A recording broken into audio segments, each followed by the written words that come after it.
Essa é uma aula que é melhor ser ilustrada do que falada. Estamos falando aqui dos termômetros, instrumentos ou métodos, às vezes é melhor do que isso, para determinarmos a temperatura de um corpo, a temperatura de um sistema termodinâmico. Temos muitos tipos de termômetros, muitos. O que eles têm em comum? O que eles têm em comum é que a gente pode obter ou medir a temperatura de uma forma indireta.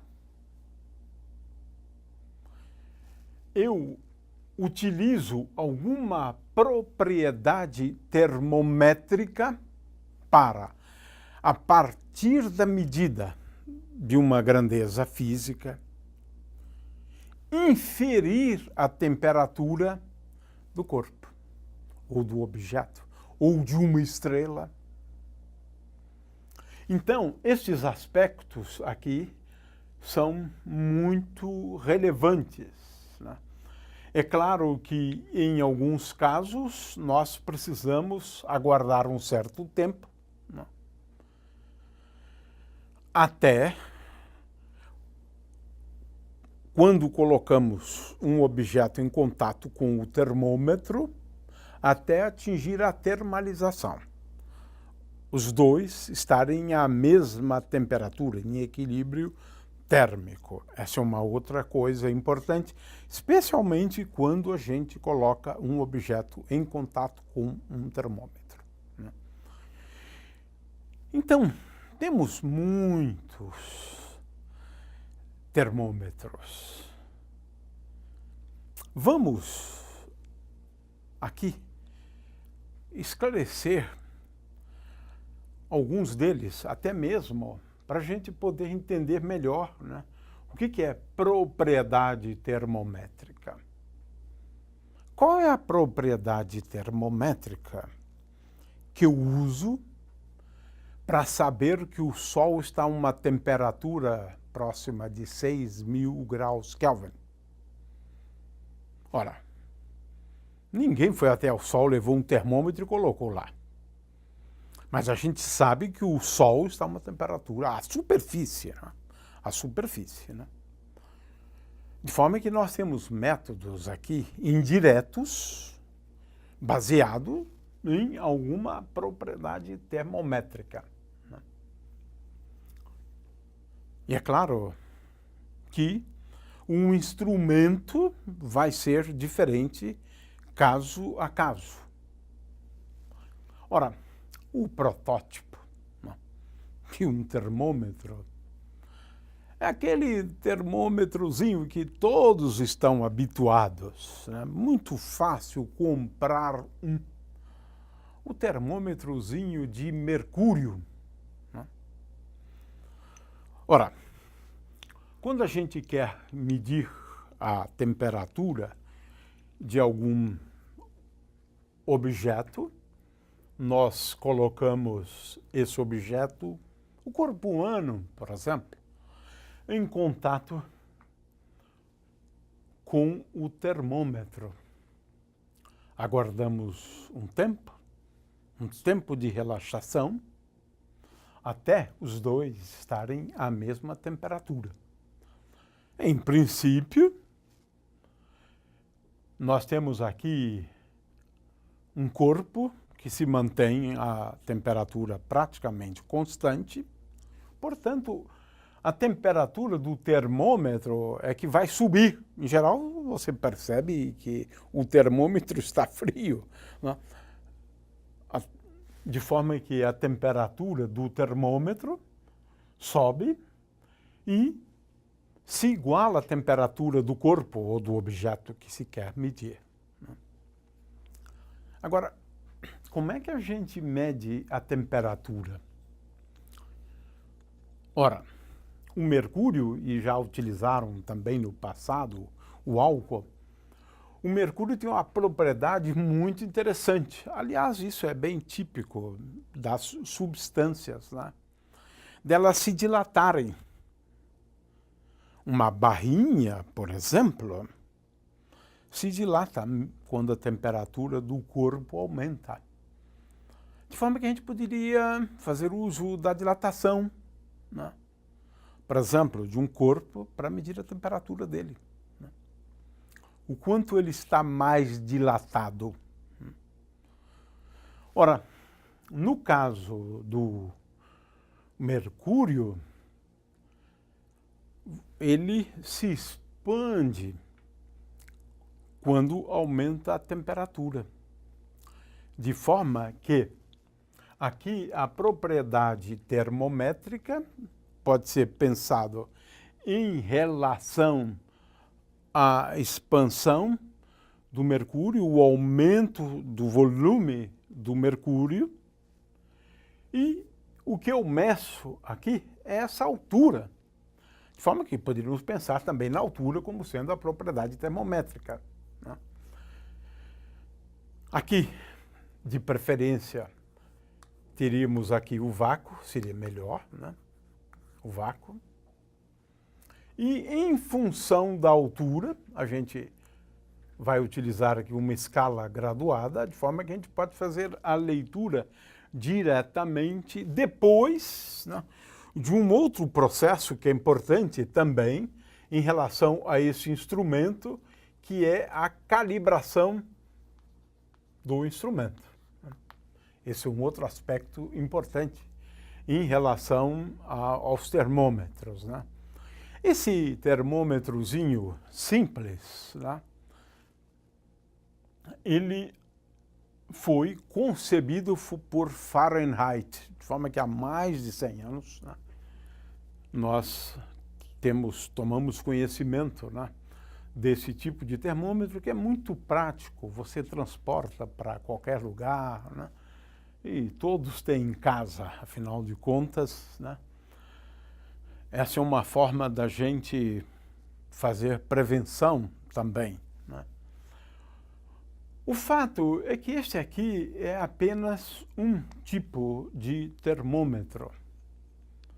Ora, podemos fazer uso de outras propriedades termométricas. Por exemplo, medida de pressão. Ora, como é que procedemos, né? Então, fazendo medidas de pressão. É, de certa maneira, uma forma de inferir a temperatura por um método indireto. Nós sabemos que num gás ideal, P é igual a 1 sobre V, então eu vou manter o volume constante vezes N vezes R vezes T. De forma que, se eu determinar a pressão, né, de um gás, eu vou inferir. Veja, é um método indireto, utilizando uma propriedade termométrica, que é o aumento da pressão quando se aumenta a temperatura. De forma que aqui eu posso utilizar, né, a pressão de um gás para determinar a sua temperatura. Existem outras técnicas, né? Um termopar, por exemplo, né? O que é um termopar? Existem certas substâncias que, se estão a diferentes temperaturas, por exemplo, aqui T1 e aqui T2, então, por conta dessa diferença de temperatura, você tem o surgimento de uma diferença de potencial, ΔV, entre as extremidades.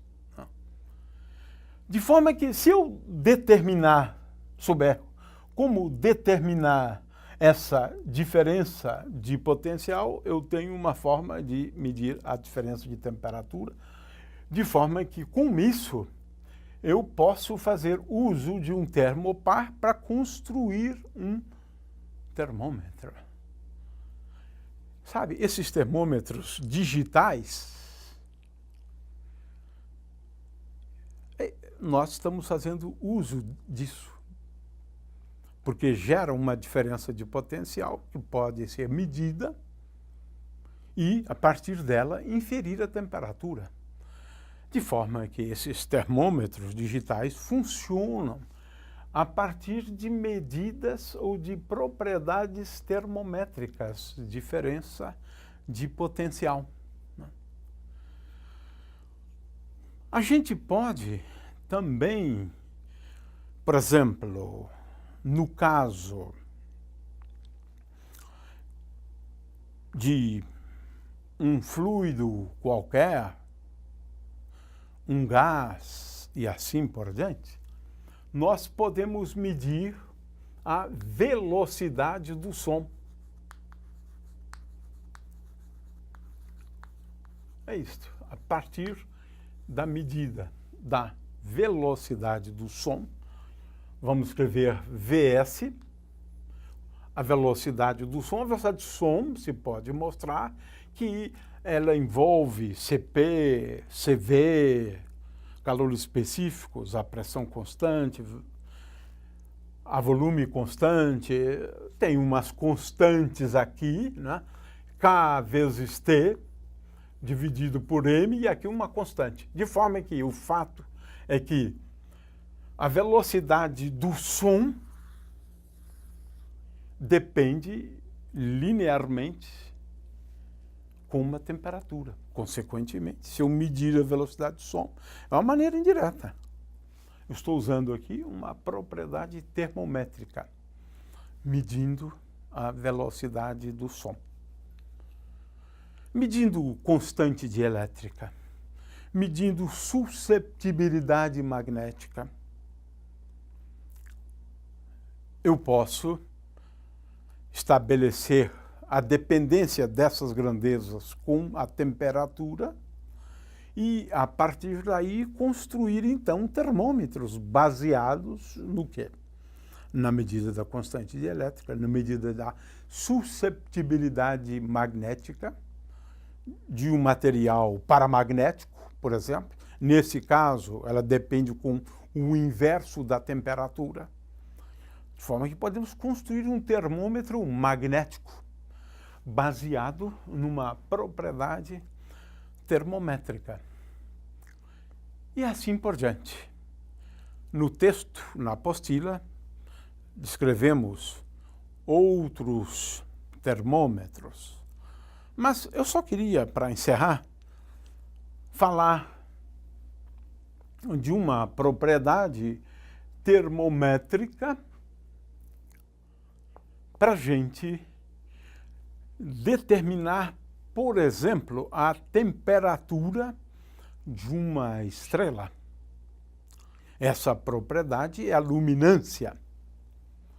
Ou seja, o que nós estamos aqui falando é de quanto de energia, por exemplo, por unidade de tempo, uma estrela